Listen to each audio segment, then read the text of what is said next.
إيمان مفصل آمنت بالله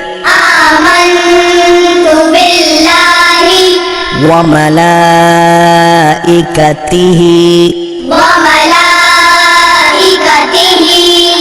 وكتبه